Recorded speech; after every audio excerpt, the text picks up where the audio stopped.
The Cleveland Browns stunned their own fan base when they benched Shedeur Sanders in favor of Dillon Gabriel, a rookie yet to find his footing.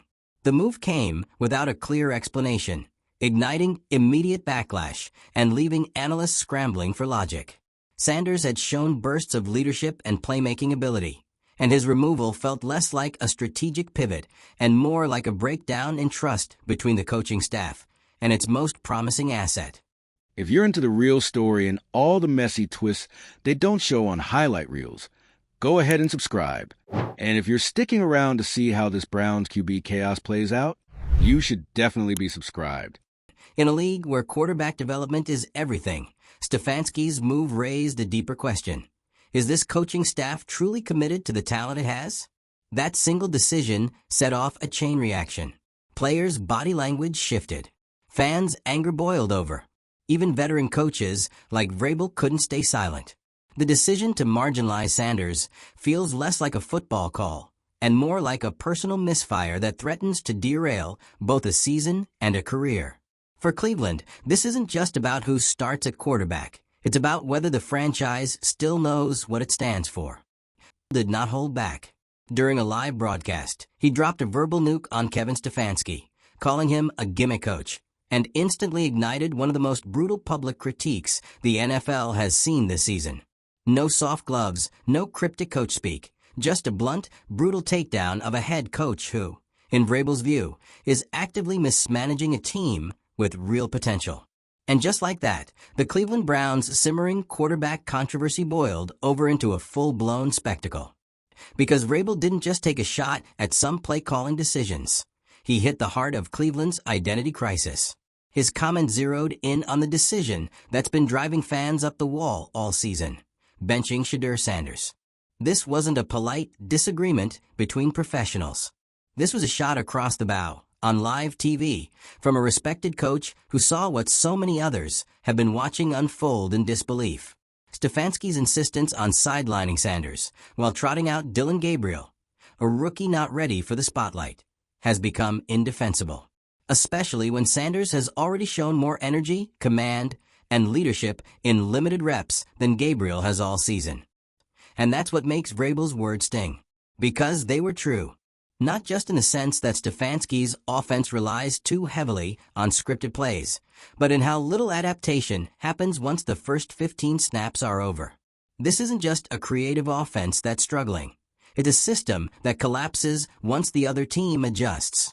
And Vrabel, a former head coach who's been in real battles on the sidelines, saw that and said what so many people have been thinking.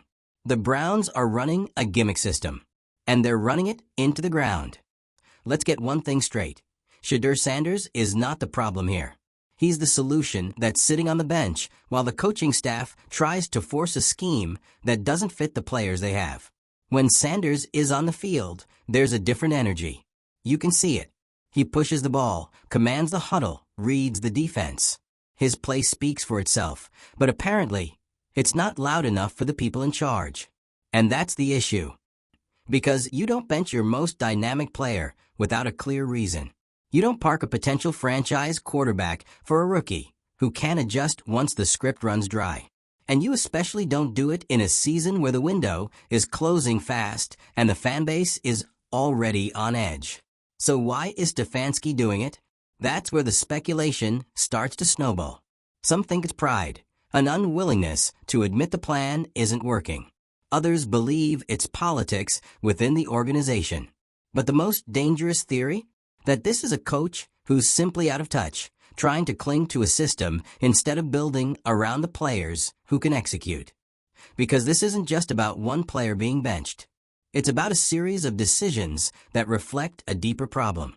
Poor draft picks, questionable development plans, a refusal to adapt. And now, the locker room is starting to show the strain. Watch the games closely, and you'll see it. Players frustrated on the sidelines. Eyes rolling, shoulders slumped. The kind of body language that says, we don't believe in this. And when that doubt starts to spread, it becomes contagious. Morale drops. Trust disappears. And pretty soon, the players aren't just losing games. They're losing faith in the people leading them. And what's worse? The front office silence is only making it worse. There's been no real explanation for why Sanders isn't playing. No transparent communication with fans. Just vague statements and more of the same broken formula on Sundays. It's like the organization is hoping this will all blow over.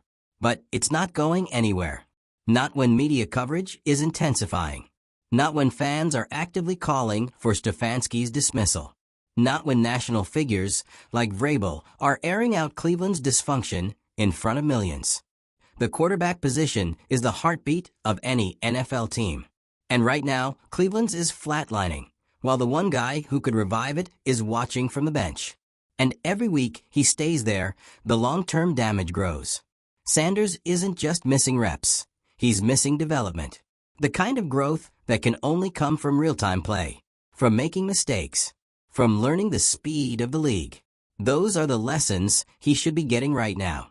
But instead, the Browns are handing the keys to someone who clearly isn't ready and hoping it works out. It's a disastrous plan. And it's one that's threatening not just this season, but the franchise's future. Because when you ignore talent, when you double down on failing systems, when you shut out criticism and refuse to adjust, eventually everything breaks. The locker room fractures. The fans revolt. The media starts connecting dots that no one wants connected. And that's exactly what's happening in Cleveland.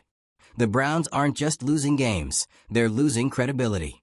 And Stefanski's refusal to evolve is becoming the focal point of every conversation. Is this about strategy, or is this personal? Is he protecting his system, or is he afraid to admit that Sanders was the better option all along? Whatever the reason, the result is the same. A team that looks disjointed, disrespected, and directionless. And Vrabel's comments only accelerated what was already building. A full-on revolt from fans. A media pile-on. A locker room that's starting to reflect the chaos upstairs. The Browns had a chance to do things differently this time. To take a young, talented quarterback and build around him. To set aside old mistakes and chart a new course. Instead, they've turned a moment of opportunity into yet another example of organizational dysfunction. And now everyone's watching. The media, the players, the league, and most importantly, the fans who are done being quiet. So the next move is critical. Because the longer Stefanski sticks to this broken plan, the louder the backlash will get. And if he's not careful, this won't just be about Sanders. It'll be about whether he should even be holding the clipboard at all. It's not too late to fix this. But it starts with facing the facts. Sanders gives the Browns the best chance to compete, develop, and grow. Every other path leads further into the spiral. So what's it going to be? Will Stefanski finally admit the obvious and hand over the reins? Or will he let this stubborn streak take down the whole ship? Let's hear it in the comments. Should Sanders be starting right now? Has Stefanski lost the locker room and the fan base? And how do the Browns dig themselves out of this mess? Like, share, and hit that subscribe button if you're tired of seeing talent wasted while gimmicks run the show.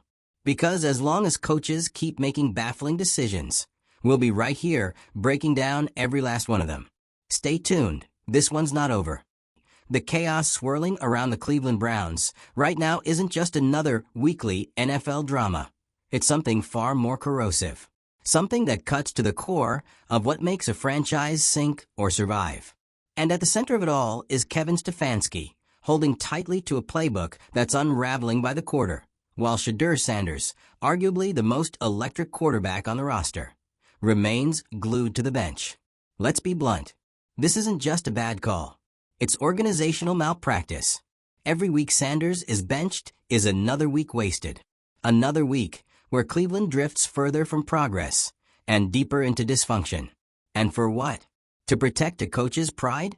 To preserve a system that stopped working 3 losses ago? Mike Vrabel didn't expose something we didn't already know. He just said it loud enough that no one could pretend anymore. Gimmick coach. 2 words that shattered whatever was left of the illusion that Stefanski had things under control. Because gimmicks don't win championships. Gimmicks don't fix locker rooms. Gimmicks don't develop quarterbacks into franchise leaders. They're quick-fix illusions, cute in theory, fragile in practice. And once a defense figures it out, it's over. That's been the Browns' season in a nutshell. Scripted drives that look clever for 5 minutes, then collapse. No answers. No adjustments. No evolution. Meanwhile, the one player who could create something from nothing is standing on the sidelines, helmet on, waiting for a call that never comes. And look, the locker room sees it. They feel it. You can't fool professional athletes. They know who the better player is. They know who gives them a shot. So when that player sits while someone clearly unready gets the nod, the message is loud and clear. It's not about merit. It's about control. And when trust is gone, the whole thing crumbles. It's not just Sanders being mishandled. It's the entire offensive identity. The play calling is stale. The adjustments are non-existent. Once the pre-scripted plays are done, it's like watching a team stuck in quicksand. No tempo. No rhythm. Just desperate third downs and forced checkdowns. That's not coaching. That's surviving. And the crazy part? The solution is right there. In uniform. Wearing the number. Leading practice. Energizing the few drives he has been allowed to command. Shedeur Sanders is not just the guy fans want to see. He's the quarterback this team needs to see. Because unlike the system, he has adaptability. He can extend plays. He brings leadership. And most importantly, he brings hope. You'd think that would be enough. But apparently, Stefanski's more interested in proving his system works than in actually winning games. Let's talk about Dillon Gabriel for a second. Because it's important to be fair. None of this is his fault. He was drafted as a project, a developmental prospect. Thrown into the fire far too early. And now he's being asked to carry an offense that's collapsing under the weight of its own contradictions. He's being used like a pawn in a much larger, far more toxic battle between reality and stubbornness. The problem isn't that Gabriel's playing. The problem is that Sanders isn't. And the longer this goes on, the more damage is done. Not just to the scoreboard, but to the long-term development of both quarterbacks. Gabriel's confidence is being shredded, and Sanders is being stalled. It's a lose-lose scenario, born out of a coaching strategy that seems determined to prove everyone else wrong, even if it takes the whole team down in the process. And here's where things get even messier. Fans are no longer just angry. They're checked out. Browns fans are some of the most loyal, emotionally invested people in football. They've survived decades of heartbreak, quarterback graveyards, front office chaos, and laugh-track-level draft busts. But this feels personal. Because this isn't about bad luck or bad bounces. This is about decisions. Choices being made with full knowledge of their consequences. And fans know it. They see through the coach speak. The passive post-game pressers. The cryptic "we're sticking to our process" lines that mean absolutely nothing. What they see is a coach who won't change, no matter how much the game demands it. And when coaches stop adapting, they don't just lose games, they lose locker rooms, fan bases, and eventually their jobs. Let's not forget, this controversy didn't start with Vrabel's comment. It exploded because of it. But the fuse had been lit for weeks. National media had already begun circling the situation like vultures. Analysts were asking hard questions.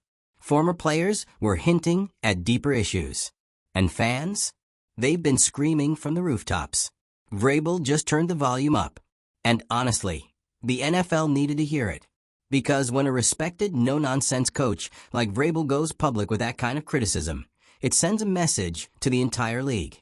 This isn't just a fan overreaction. This is a leadership crisis. And that's exactly what it is. This isn't about one quarterback controversy. It's about a culture that punishes boldness, buries talent, and hides behind systems that don't work.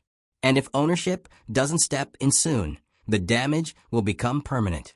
There are only so many times you can ask a locker room to believe in a process that keeps failing. Only so many times you can sell fans on a long-term vision when the short-term looks this chaotic. And only so many times you can ask a young, talented quarterback to sit quietly while his career slips away. The NFL moves fast. Opportunities vanish overnight. Teams that hesitate lose.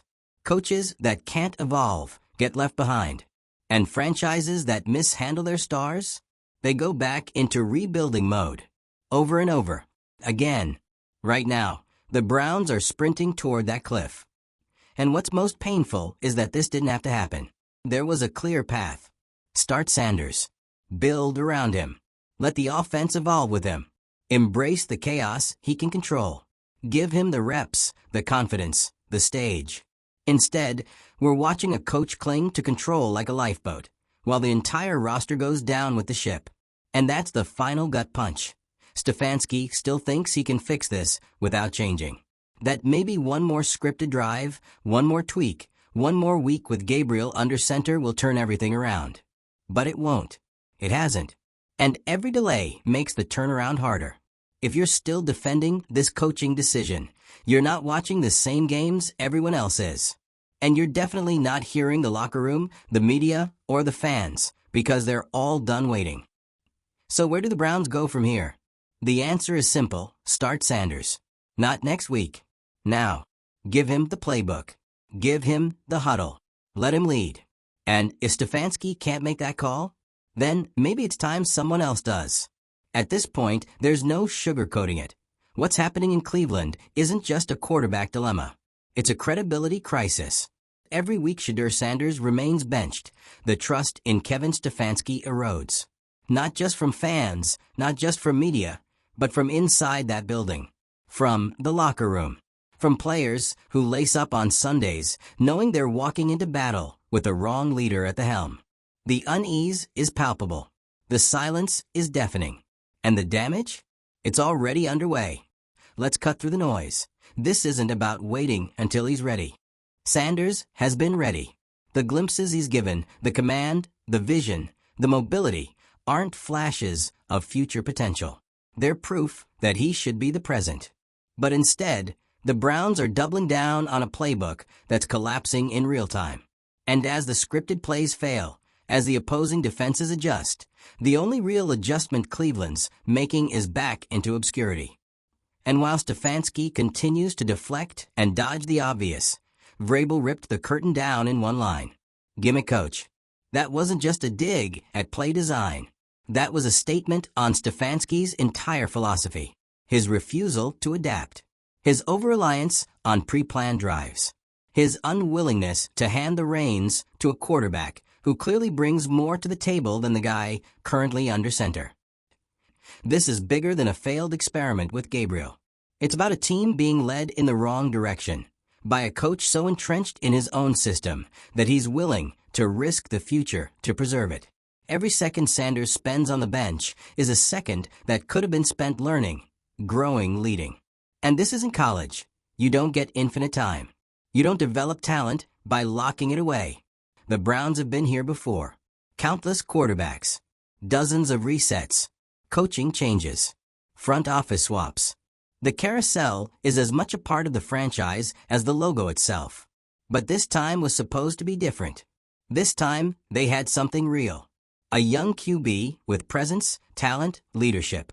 A shot at stability. And they're squandering it. And let's be honest, this isn't a team that can afford to waste windows. The AFC is stacked. The margin for error is razor thin. There is no time to wait and see.